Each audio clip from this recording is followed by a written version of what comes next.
Alright guys, Lord Beardo here. We're going to be talking about the bowlers. The bowlers came out March 21st of 2016 and saw a couple of different changes, tweaks. The best ones were on May 4th when the bowlers' first attack was faster, so they became more reliable for getting to the next segment of buildings, okay? And then the update on March 4th decreased the change time, which wasn't really that big of a deal. On March 24th, however, it reduced the housing space down from 8 to 6 spots, and that's where the strength of them came into play. This most recent update, they went ahead and took some of the hit points down on the character, and it seems to have scared some people away at first. Bowlers are notorious for having bad funnels, so if you watch here the way I funnel the bowlers into places, I'll put 3 bowlers on the left and the right side of about 2 or 3 buildings that I'm looking to have the rest of the troops target. Then I always try to put the healers on the bowlers kind of on the inside of the left and the right wing. Rather, if you can envision that like hockey, I like to put them in on the wing side going in to the middle so that all the healers meet up. The jump spell follows shortly after the first rage spell. Then you just pop that warden ability as you get to the first Inferno Tower and then continue to spam drop those rage spells. I've been toying with a couple different ways of watching the rage work. Sometimes I put them down as like a point so they roll through it. Other times I put them down almost behind them so that the healers kind of travel up into the rage spell. It all depends on how spread out the base is, how punchy you want the army. Do you want the army kind of moving slower but being healed up better, or do you want the army to just rush through the middle? And that's the versatility you get with the strength of the bowlers.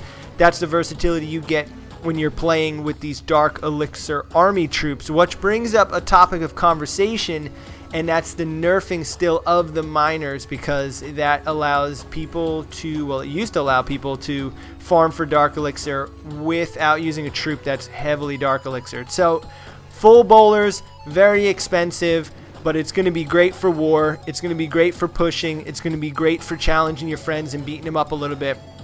Little bit heavy in the pocketbook, but it's all good.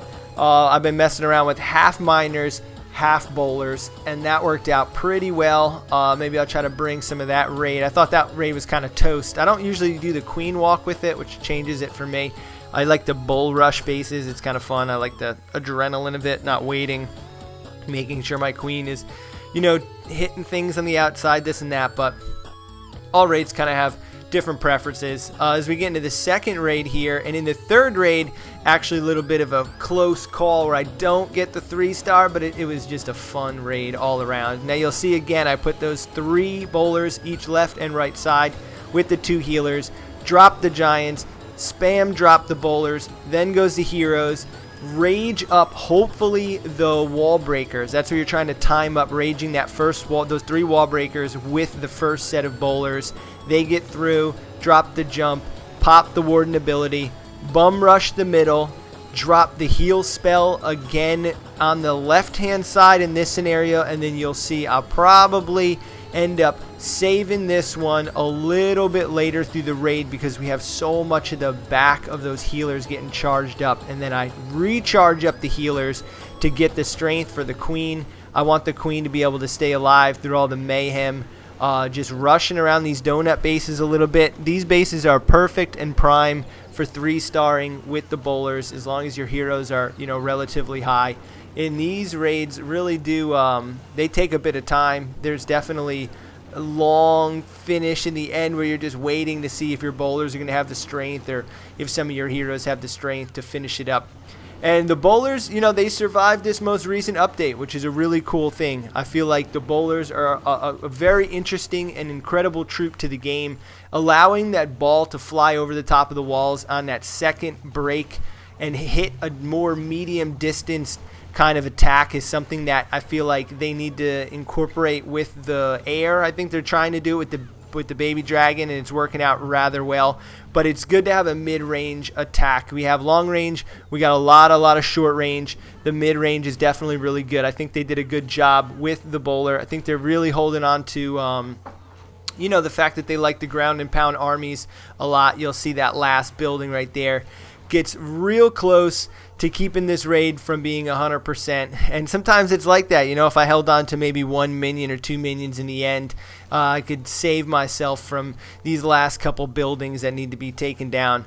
Nonetheless, job done, loot collected. Lord Beardo bringing in this best high level rating as possible as I push up here through Titans. And I know that a lot of people aren't up in Titans, and there's a lot of people who are fighting down in Town Hall 8, Town Hall 9, the whole grind. I have another account that I'm going to start pulling in, doing some loot rating, various things along that line. It is a Town Hall 8 that I'm going to move up into that 8.5, that engineered base that everybody seems to get so crazy in their head about on the forums, but that is my style. I like to move up half markers. I think it makes the most sense to have a lot of offense in the game. Now this base, what I was telling you, I got really close. It's such a funky design to it. This little thing in the front here really threw my troops for a loop. I was expecting them to be deployed more along the right so they can just funnel in that little channel, and I kind of messed it up a little bit.